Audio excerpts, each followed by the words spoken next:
We can look at each other, yeah. Hi. Good. Hi, how you doing? So here we are with Rupda, my friend and colleague, and we're having this conversation about leadership and authentic leadership. So, It's a good topic, huh? a good topic, yeah? Especially today in this world. Yes, Needed. I know.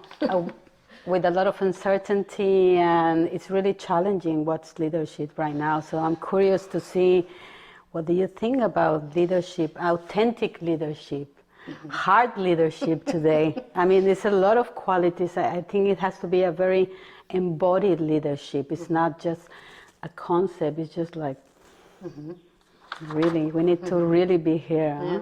So. I know there's a lot of books about it, and it's very conceptualized and intellectualized and theorized, and yet there's the embodiment that you're talking about, which we don't see a lot of today. We see people trying, and what I know that you and I have noticed as we lead is that authentic leadership has showed up for me, and maybe you can say something about it too, is when I face myself and all that stuff that I don't necessarily want to face, and all the challenges I face, and I'm willing to meet them, the shadow side, which is coming up a lot in leading, And if I'm not willing to look at how I sort of go through my life struggles and self-lead, it's going to be really hard for me to lead authentically with others. I can lead in the way textbook, corporate, yes, and this is what you should do, and an autocratic leader or whatever, and have.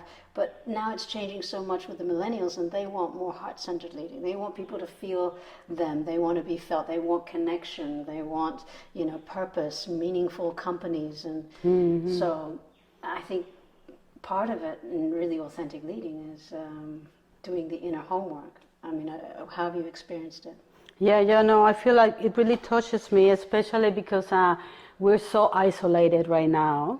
It's such a lack of contact, but how can I really get in, contact, touch someone with my leadership? I really have to make contact with myself, and what's in the way for that to make a real embody, heart, empathic connection, that it doesn't feel just like, before for me leadership was a lot like looking someone up, and I feel like right now leadership is like, whoa, we're in this together. So let's look at the shadows and the roses and the storm and everything, like what, I think it has to be very human leadership, no? I love what you said, because I had the same projection on leaders. They have it, I don't. I could never do it. The fear of doing it. And this is exactly, and the more down to in the ground and in the mud they are with our humanness, the more actually I can feel them, I can trust them, and authentic I feel them. They're well said. Yes, and to be part of it, no? That leadership, like you feel someone holding your back, instead of like somewhere I need to reach. It's like, no, someone, you're walking with someone, so nice. That's true. Yeah. Very true. So how would you describe yourself before you step into this part of leadership? That's a good, yeah. I've just been talking about this recently because I have always been scared and fearful, especially stepping into my energy and being seen. And I noticed that I have a lot of unworthiness in there growing up, and like many of us have life challenges. But recently I'm noticing that this is extra thing that I wasn't aware of until now, which is that I'm a woman and leading. And not only just I'm a woman and leading, I'm a woman of color, I'm not white, and I don't know why this extra dimension is coming in, and I'm feeling it, and also around my sexuality and everything's just all of a sudden surfacing, and who am I to lead, and I recognize that was a big barrier of belief, that I had such a fear that why would anyone want to, now I'm so happy women are coming to lead. It really turns me on. It can be more inclusive, but also it's very interesting what you talk about, because it's the same idea, no? The leaders are perfect and they don't make mistakes, but even to come and sit and have a conversation in front of the camera, just to be humans and make mistakes, and that's something that feels really down to earth, dare to be ourselves with all our faults, and it doesn't have to be perfect. And I feel that kind of relaxed, like I can be myself, and that's beautiful and that's perfect. And how to embrace all that into the leadership is, otherwise it's just like impossible once I get enlightened and I know how to speak perfectly. So how or 20 degrees, and, and then maybe. So what are some of the challenges that you have to face in this stepping into leading? I think my biggest one is my own barrier of beliefs. The thing that I had, the story I keep telling myself is a big one, that I can't, and not feeling good enough. That was one of the biggest challenges. And comparison. And I noticed that I was comparing myself, and it was just sabotaging me every fucking time I did it, and it never felt good. And then there was just, every time I did dare to step out, there was a big self-judge, inner critic, and I can say that it's easy kind of for me to say that there were places and obstacles out there that made it harder, but actually I recognize the biggest obstacle was within me, of believing that I can, So if, for example, I was going to say, women are held back and can't really use their voice and come out and be seen, that is a paradigm that we have existed in this planet for many years, but now I won't use that anymore as the thing to hold me back. Okay, I'm a woman, and I'm, it's not going to stop me from coming out and leading, for example.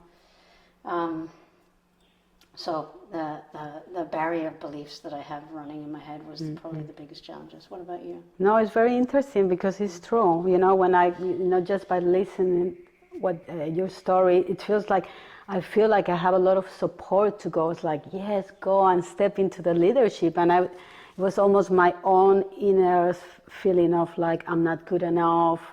And, can I be big?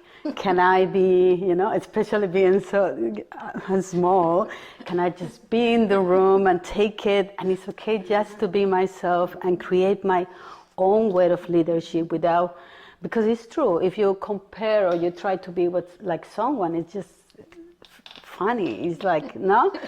But then when you, just to give permission to be myself, and what does that mean for me, and to support people in that journey, it gave me more permission to feel like, oh, that's how it's supposed to be, Like the more I work with people, also encourage them to be themselves, the more it's like, of course, that's the only way I can step into that role of leadership. And for me, what you're tapping into now is heart center, because it's the old model has been head driven, producing, hitting quotas, getting big results, and hitting big goals, and not to say that that's not okay.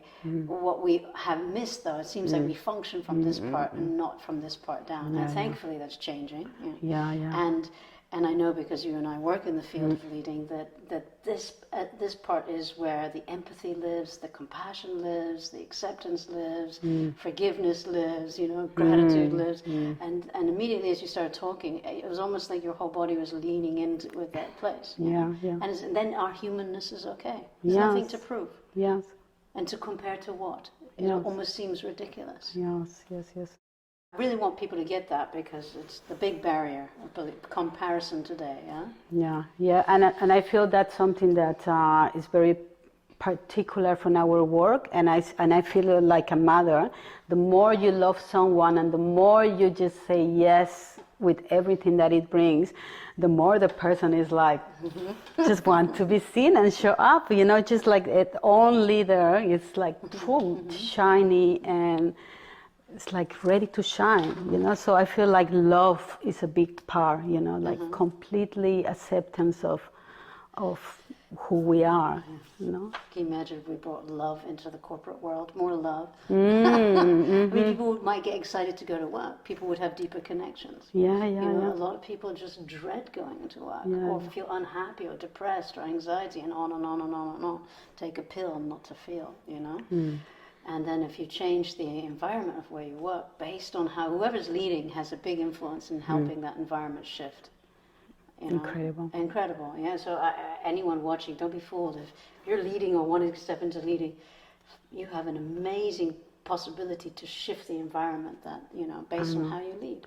Yes, and it's like, you know, you say heart-centered, and we think love, and we're going to be in love, but the heart is like, you're going to become courageous, you know? You're going to become, you know, it's like daring to face your fear, because all those are qualities from the heart, and that's a leadership coming from the heart, you know, inclusive, and how we all support each other.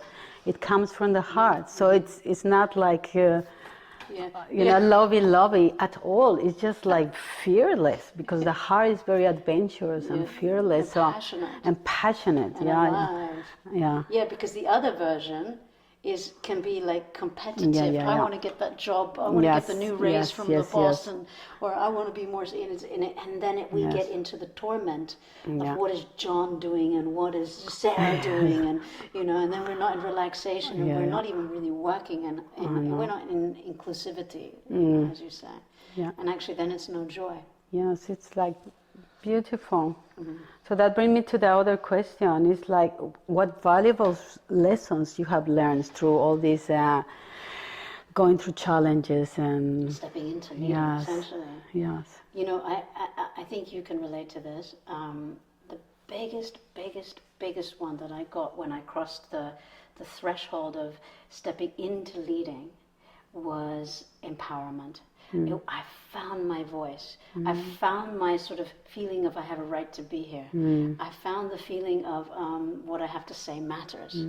I found my power, and we're not talking about the distortion of power, you know, abuse of power, but really, you know, my place is here, and I have a right to be here. That kind of power, you know. And I have to say, the moment I got that, I didn't shrink in size, and I didn't like go into the, you know, having to ask people permission, you know, for their approval inside. It shifted something. I felt like I became more of a grown-up woman when I claimed that power. I don't know how else to describe it, but it was like I almost like felt like a kid, and then I just grew up, and that leading gave me, because I was like, wow, I have what it takes. You know, I can do this. I can trust this. How was it for you? No, it's beautiful. When you talk about that power, you know, what comes to my mind is like all those voices of like, I'm not worth it, you shouldn't be here, it's not for you, you know, just go back to be a mom. It's like they're quiet, and it's like I am here. I have the right to be here. And from that place, love can arrive again. And that's very powerful. You know, you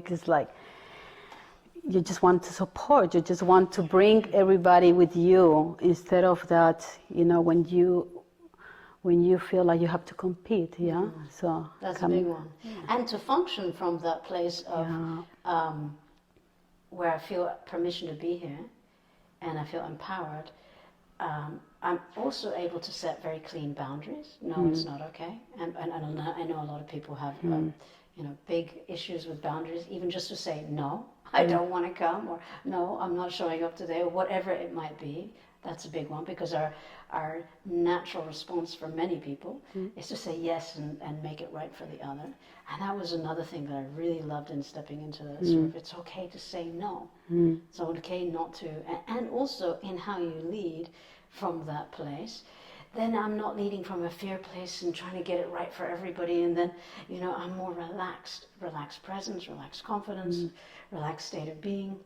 In fact, I can start to have fun, because I'm no longer worrying about that inner dialogue of saying, who do you think you are to be here right now? As a woman of color, all you know, everybody knows how hard that voice can get.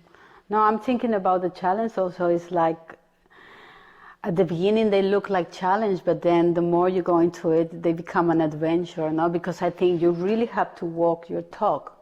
because it's like that's reflected in the field that you're teaching. So the more adventures, the more I catch myself like being afraid or just want to make an excuse, and you know, it's like it's okay to be here.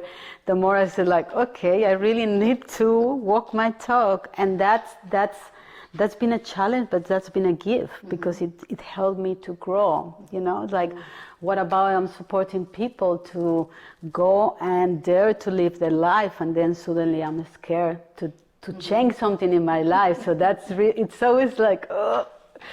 So it's beautiful. But people see when you do that, people will see it and they go, "Wow, she's really walking her talk." Yeah. Because people are very perceptive. Yes. They can see when a leader's really, you know, Yeah. owning their part, or you know, facing something and being really honest about it. You know? Yes, because you know you also have to go through the fire. Yeah. Otherwise, how can you tell people come here? You know, you just feel the fear, and they feel you as human. They can trust that. That's Yeah, they can trust their radar. they smell it. You know, they say, okay, let's do it. Yeah. So and I would rather be with a leader that is willing to go to the fire than the leader who tells you to go to the fire and doesn't want to go there themselves. Yeah, totally. So for the next generation, what will be the message in this leadership topic? Or with the millennials to step into leading, you know, I have a really, really, really big passion for that. To see the millennials step in many ways, I wish I had started very early on in my life because of all the qualities it gives us. Yeah. And for them to step, I feel that it can go in two directions, because we have that really selfie generation where it's self-image based. Yes. But then we have parallel to that this part that really wants to be honest and authentic and, you know, say it like it is and no bullshit. Let's be real. You know, let's be raw, real, open. Let's, you know, don't, you know, beat around the bush, and they can sniff it. Yeah. And those people who are emerging in the field, I would love for them to step into leading, whatever environment it is. And for them to do that, my suggestion would be to write a bit first, you know, about the, you know, that whole inner dialogue, that self-narrative about what it is that you're actually saying to yourself about why you can't. And then, you know, kind of look at the whole thing and how real is it. And then if you write parallel to why you can't, parallel to the qualities that you recognize in yourself today. I have a big heart. I love being with people. I love children. I love animals. I love nature. I love people, and so on. And then you start to realize and balance these things. You start to recognize, actually, I do have something to offer. Aha. And I can tell you right now, and I know this is a delicate thing to say, but I'm going to say it on camera, that some of the politicians that we have leading today, you know, in many ways, they could be listening to the millennials, because the millennials, in my opinion, are more in connection with what's happening and alive in the field right now, and more in contact with themselves than some of these leaders today. Now, there are a lot of people who are not in contact. There are a lot of people in isolation. But it's almost like we have these two parallel universes happening in this world right now. And that's why I actually really feel like we do need these sort of conscious leaders, millennials, coming in and saying, hey, we're here. We gotcha. We're here. We're ready to step up. We're ready to show up. Yes, and how to support, you know, that new generation that, of course, you know, they're super intelligent, they have so much information, and they know how to deal with so many things, you know, like computers, and in a way that I'm like, wow, no? Even the very young. But also for myself, coming from a struggle from eating disorder and body image, how you say, this new generation, it can easily get lost in that image, in the outer, you know, it's like in the personality. So how to create a leadership where they attend that call of like, you are more than that, just the outside, because it's so oriented to the outside. So how to really support them with all the intelligence they have, to really attend that call that of their real essence, or the real, you know, it's very interesting. That's beautiful, because if you have a little voice in there knocking on your door, going, I would just love to, take people on wilderness journeys, or I would love to do women's circles, or I would love to, do non-profit, or just these little to listen to that calling, just a little bit, dare to listen to it a little bit, because just look at some of the people leading today. We actually really need you. I know. we need it. I mean, the world is it can go in two directions. It can go into total shutdown, withdrawal, isolation, separation, or we can shift a more awareness with people who are ready to take the step. I think it's needed. Yeah. So, what's the level of responsibility that you feel is requiring today in these uncertain times? Really uncertain times. Yeah. Okay, the biggest thing that comes when you said that immediately was to face our shadow. And I feel like I've been looking at that part of myself and leading, and where did I collapse, or where did I withdraw, or where did I not speak up, or where did I shrink, or where did I, not own my part, whatever it might be. If you're stepping into leading, my feeling is if we start really taking responsibility for our actions and our behaviors and what we do, that will be an immense help and support to the field, to the community. Because, in many ways, you're leading by example. So people see you and they go, wow, she's really, she's taking the ownership of something where she fumbled or stumbled or whatever, and to see that by example and go, wow, actually, it inspires me to want to do the same. But what we see in leaders today is cover-ups, secrecy, denial, manipulation, and it's sad because we all feel it. It's not the kind of leading ultimately that we want. It doesn't serve the greater good. So that, for me, is a big responsibility for leaders today. If we can really own our humanness, it's just so inspiring. It gives permission to do the same. Yeah, no, it feels like, when you talk about the shadow or the inner work, how important it is for us to do our own work, because no matter, otherwise we become like politicians, just blaming each other, and it was it was their fault. But if, we really need to go inside, do our work, because the world, how it is, I don't know where it's going to go, where it's going to take us. So if we wait that it change, or that it's safe, or that everybody, whatever, realize, like we really have to do the inner work, and then everything start changing. That's my experience. So it really to commit to walk my path. That's it. It's like, and if in that I can support other ones, and I feel like I get so much support from walking this path together, of course, because we mirror each other, we reflect each other. So for me, it becomes very juicy when we walk this path together. Yes. Yeah. And that's another good point you're bringing up, because one of the things I do, I work with a group of people who are also supporting others in let's say personal development workshop, where people are working on themselves. And one of the things is that I say is, hey, we all need to commit to working on ourselves. Otherwise, how can we ask people to show up in, let's say, their frustration or their pain or their, if we're not willing to look at it ourselves, in ourselves. And the other thing is to be able to, like, to have a relationship with ourselves that is independent from needing that, that validation from the outside, because the narcissistic wound of the leader can show up, that you need the validation of the other, of, I need them to, and then I'm okay, then I'm really good. And when we get stuck in that mode, that's when we start to, sway the field, and we start to, change and manipulate the food, maneuver. But there's another way of leading where you can be honest and authentic and include yourself in the process, and where you meet other leaders who are doing the same, and we can mirror each other and say, okay, are you showing up? I'm showing up. We're being real. And that, for me, is also needed. Otherwise, it's really easy to sit at the top of a chair and think that you've arrived somewhere. And you see that with politicians today a lot, or other people in big positions. I've arrived somewhere, and then they're not reachable, available, or accessible. They're just kind of in their own narcissistic cloud, it just doesn't even feel real anymore. And that is to be mindful as you step into leading, especially, I think it's something we need to all be responsible for. And that's why what you said about, hey, if we're mirroring each other and we're walking with each other, we can also say, hey, you know, I see you, you know, I didn't like that. Let's talk about it. And then you're always open to reflection. You're always open. Yes, or you're falling asleep. It's like we wake each other up. We nudge each other. Wake up. Just becoming this like whatever. It's like come back. Let's walk together this path.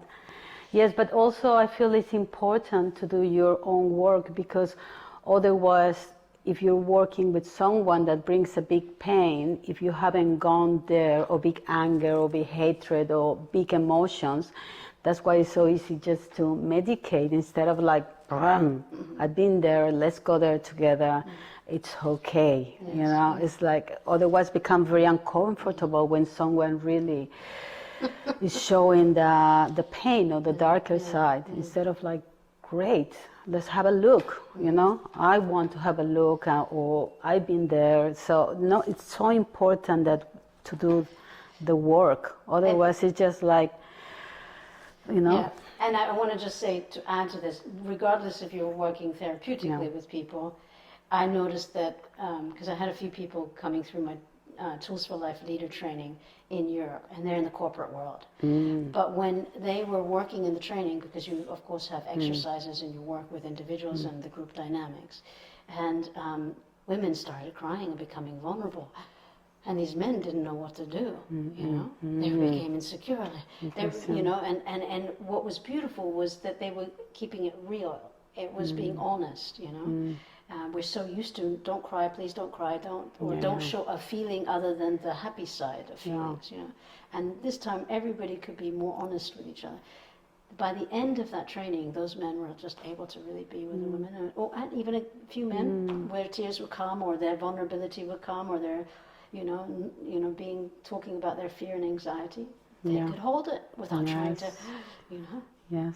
So it's important what you're saying. No, I'm saying, and I'm thinking also, even if you are not a leader in the corporate world, if you're a mother, you're a leader, and if you can hold your son in the anger, you know, what a gift. Instead of like, don't get angry, because you know, a lot of the problems with self-medication is like, we don't want to feel those feelings, and it's actually something very beautiful about, I mean, feel our feelings. And learn to feel our frustration, and the more we deal with it, I mean, you can be, I'm talking like a mother, you know, you're the leader. The more you say, it's like, no, I step into my own strength, you're teaching also your son like how to treat women, how to be respectful. So I mean, it's not just for leaders in, you know, in a big position. We all are leaders. We all have that potential of waking up and become leader of our own life. We need it. Yes, we need it. I know. So I think the last question is very connected. What kind of leading the way do you feel will make the difference? In the world today. In the world today. We're talking a little bit about that. But essentially, for me, that whole thing coming up was the heart-centered leading. And without even needing to really say it, that is basically what we've been talking about. And that when we go into feelings, many of us have been raised compartmentalizing those feelings. It's not okay to feel them, so we've become very good at strategically not going to them or not showing them and not trusting them and not being okay with them and rejecting them and denying them, and all sorts of distortions around our feelings about what sits in there, as well as our love, our joy, and our excitement. So obviously, you know, when we don't allow ourselves to feel, many of us feel lifeless. You know, we feel depressed, or, you know, no kind of sense of joy or excitement for life. So going to the Pandora box of feelings has a big benefit, as painful as it might be, because there might be a few heartbreaks and things in that, especially when it comes to self-leading and leading others. To feel is such an important part of connecting with the heart. And you and I do a lot of heart-based work, so... I think that would make a big difference in the world.